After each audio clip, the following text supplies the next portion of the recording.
आप देख रहे हैं लघु कथा लेखन भाग 2। आप स्क्रीन पर देख रहे हैं लघु कथा लेखन भाग 1 की वीडियो का लिंक।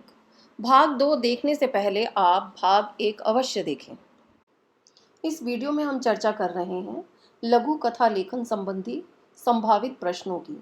जैसा कि आप सभी जानते हैं कि लघु कथा लेखन को इसी सत्र यानी कि सत्र 2020-21 में कक्षा 10 के पाठ्यक्रम में सम्मिलित किया गया है।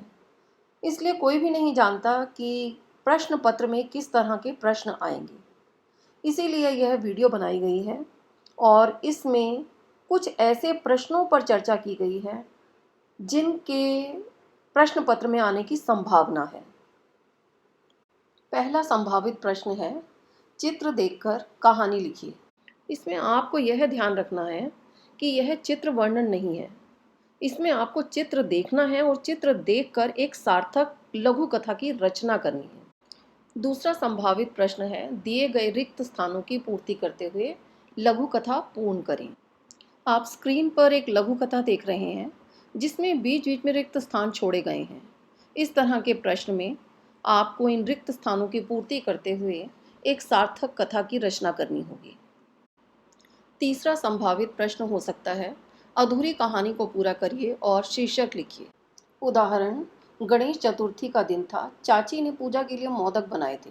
चाची को पूरा विश्वास था कि डैश डैश डैश। अब आपको यह कहानी पूरी करनी होगी। चौथा संभावित प्रश्न है, दिए गए शीर्षक के आधार पर लघु कथा की रचना करें। पांचवा संभावित प्रश्न है, अपने जीवन की किसी यादगार घटना या यादगार क्षण को आधार बनाकर लघु कथा की रचना करें। प्रस्तुत है लघु कथा मासूम। ध्यान दें कि इस लघु कथा में सभी संभावित प्रश्नों के उत्तर मौजूद हैं। गणेश चतुर्थी का दिन था। चाची ने पूजा के लिए मोदक बनाए थे। चाची को पूरा विश्वास था कि उनका बेटा विष्णु मोदक चुराए बिना रह नहीं पाएगा।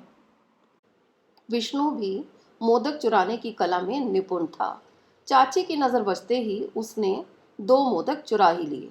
मोदक खा ही रहा था कि चाची ने उसे पकड़ लिया। विष्णु का कान पकड़ा और उसे लंबोदर के सामने ले गई और पूछा, जब तुम मोदक चुरा रहे थे तब वहाँ लंबोदर भी मौजूद थे? हाँ, विष्णु ने जवाब दिया। और लंबोदर हर समय तुम्हें देखते रहते हैं? हाँ हाँ, विष्णु ने जवाब दिया।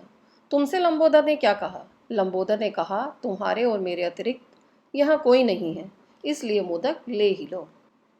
ध्यान दें कि यही कहानी मैंने रिक्त स्थानों की पूर्ति में भी दी है और यही कहानी अधूरी कहानी के रूप में भी है। और इस कहानी को आप जीवन की एक यादगार घटना के रूप में भी ले सकते हैं।